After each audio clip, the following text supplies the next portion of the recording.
I'm Olivia Miller, 26, stumbling along the gravel shoulder of Route 9 with my 2-year-old clinging to my chest. Semi-trucks are blasting past us, shaking the ground. And I'm terrified, but I keep walking. Then tires screech. My father's black truck slams into park, right in front of me. He jumps out, face pale with rage, looking at the empty road behind me. "Olivia, where is your vehicle?" He shouts over the traffic. I look him in the eye and finally speak the truth. "Anthony took my keys. He says I'm medically unfit to drive." Drop a comment and let me know where you're listening from and what time it is for you right now. I'd love to know who's part of our community. The silence inside my father's truck was heavy, a stark contrast to the roar of the highway we just left. The air conditioning blasted against my face, drying the sweat, but doing nothing for the cold knot in my stomach. Noah had fallen asleep instantly in the car seat, lulled by the vibration of the engine.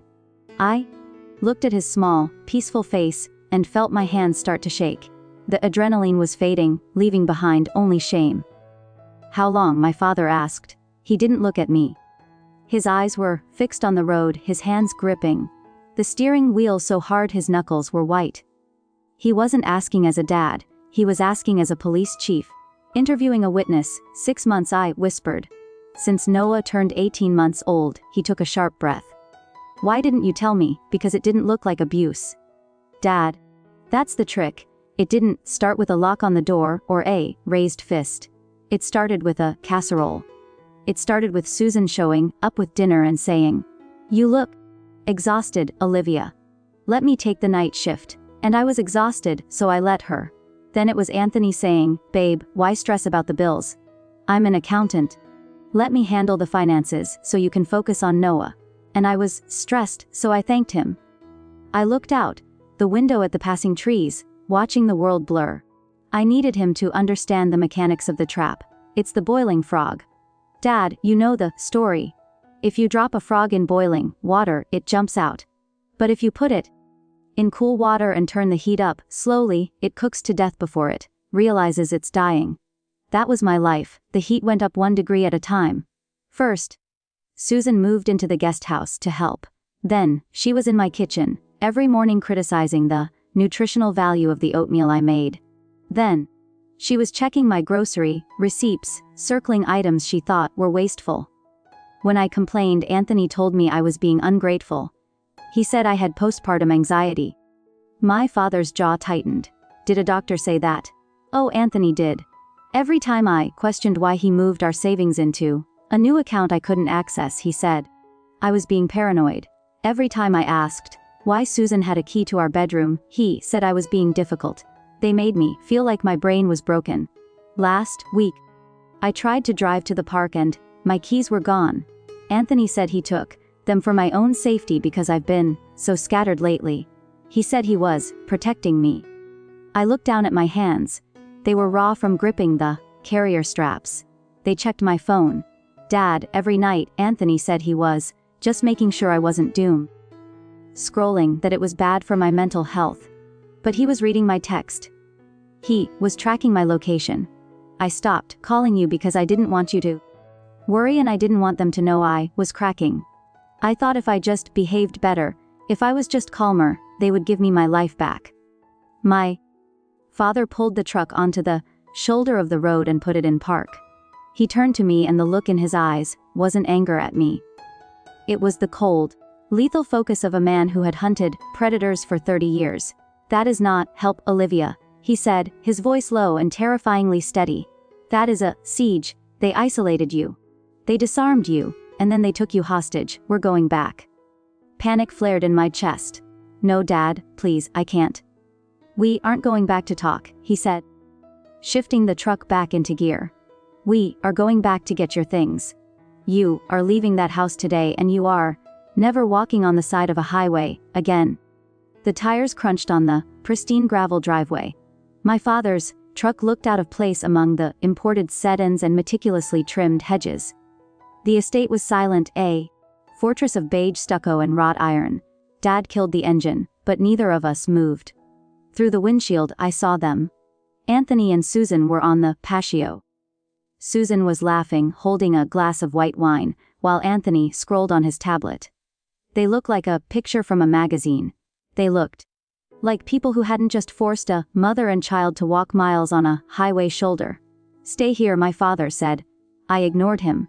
I unbuckled Noah's car seat, my fingers fumbling with the straps, and pulled him into my arms. I wasn't staying behind. I walked up the driveway behind my father, matching his stride. Susan spotted us first. Her smile didn't drop. It just froze. "Oh, look who's back," she called out, her voice bright and brittle. And she brought reinforcements. "Harold, you're just in time for a glass of Chardonnay." My father walked up the stone steps, his boots heavy on the slate. He didn't look at the wine, he looked at Anthony. "Where are her keys?" he asked. His voice was the same low rumble he used on Suspects. The one that made people stop breathing. Anthony stood up, smoothing his polo shirt. "Harold, let's not be dramatic. We were worried about her. She's been unstable. We took the keys for her own safety. You know how new moms get." The casual misogyny, the practice concern. It made my blood boil. I stepped out from behind my father. "I'm not unstable, Anthony. I'm leaving." Susan laughed, a short, sharp bark. "Leaving?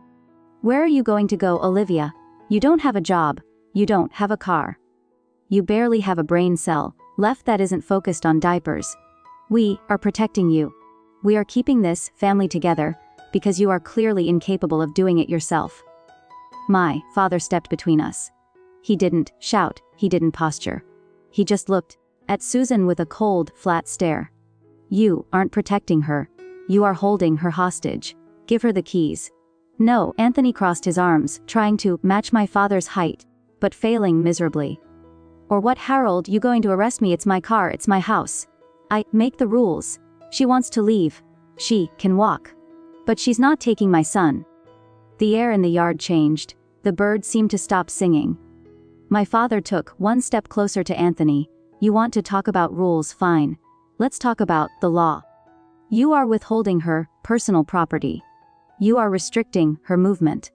And if you try to stop her from leaving with her child, that is unlawful imprisonment."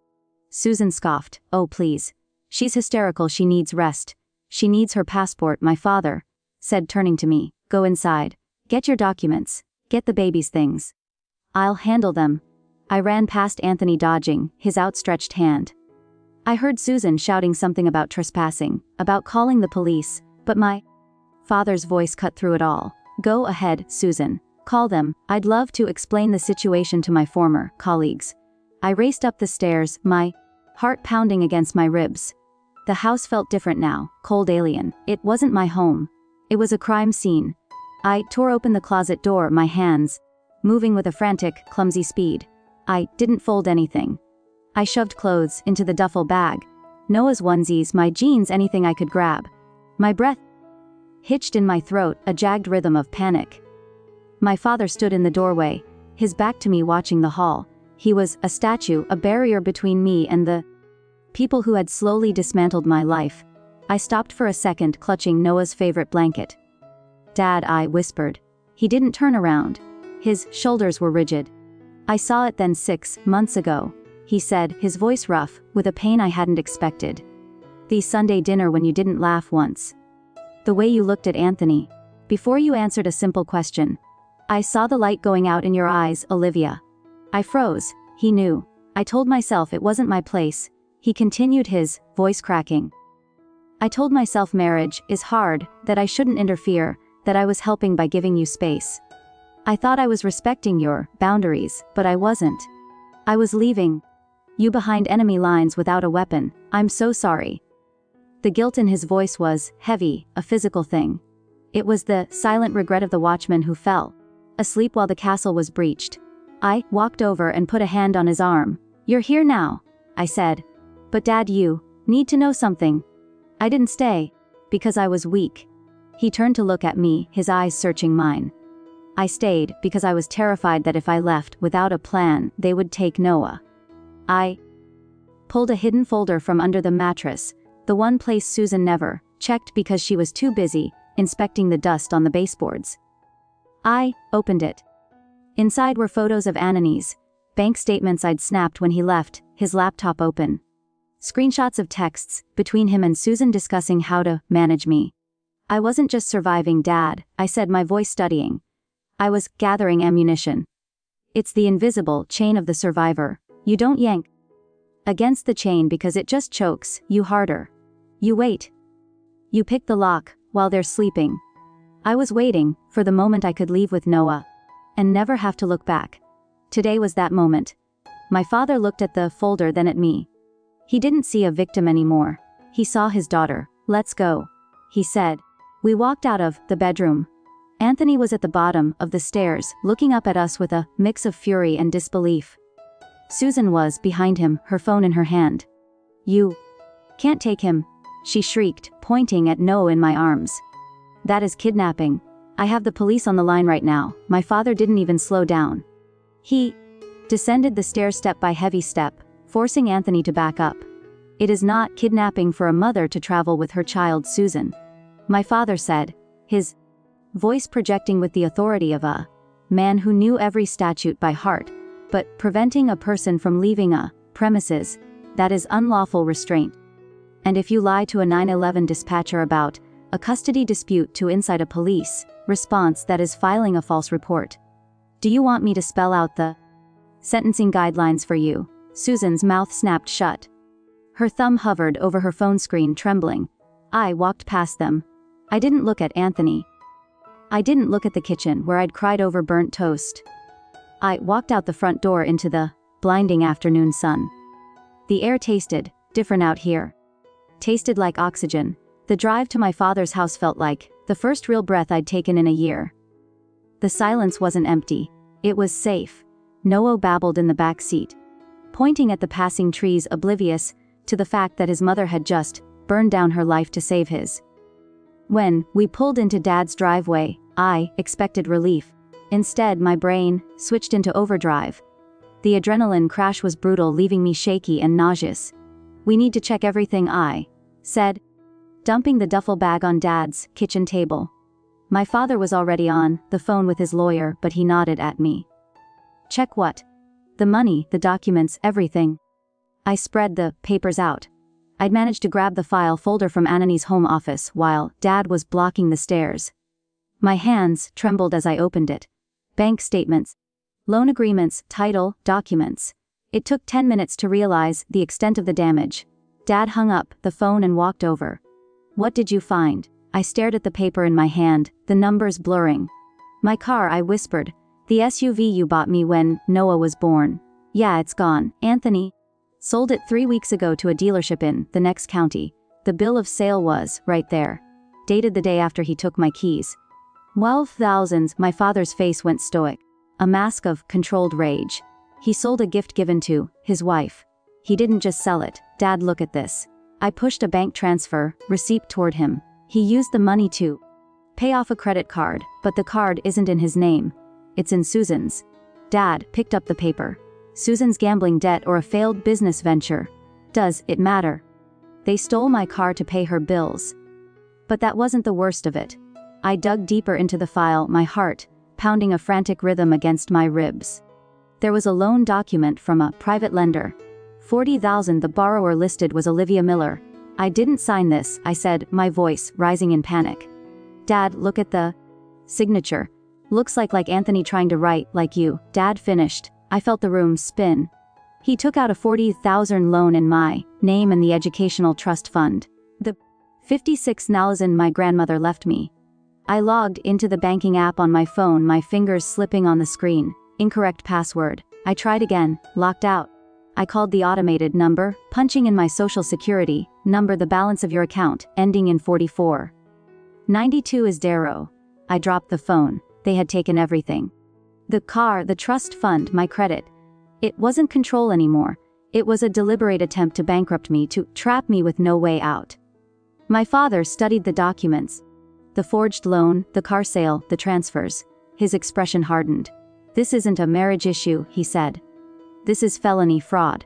When Anthony and Susan showed up, shouting and threatening custody, I opened the door calmly and handed him the envelope. Inside was the proof, loan, documents, bank records, the forged signature. His confidence collapsed as he read. You stole 56,000. I said, that's not a marriage. That's a crime. I gave them a choice: return the money by morning or the file goes to the district attorney. They left in panic, exposed and powerless. 3 months later, I locked the door of my own apartment, small, quiet. Chosen by me. My bank balance was modest, but it was mine. Anthony was facing charges. I was rebuilding my life. I wasn't grateful for the cage anymore.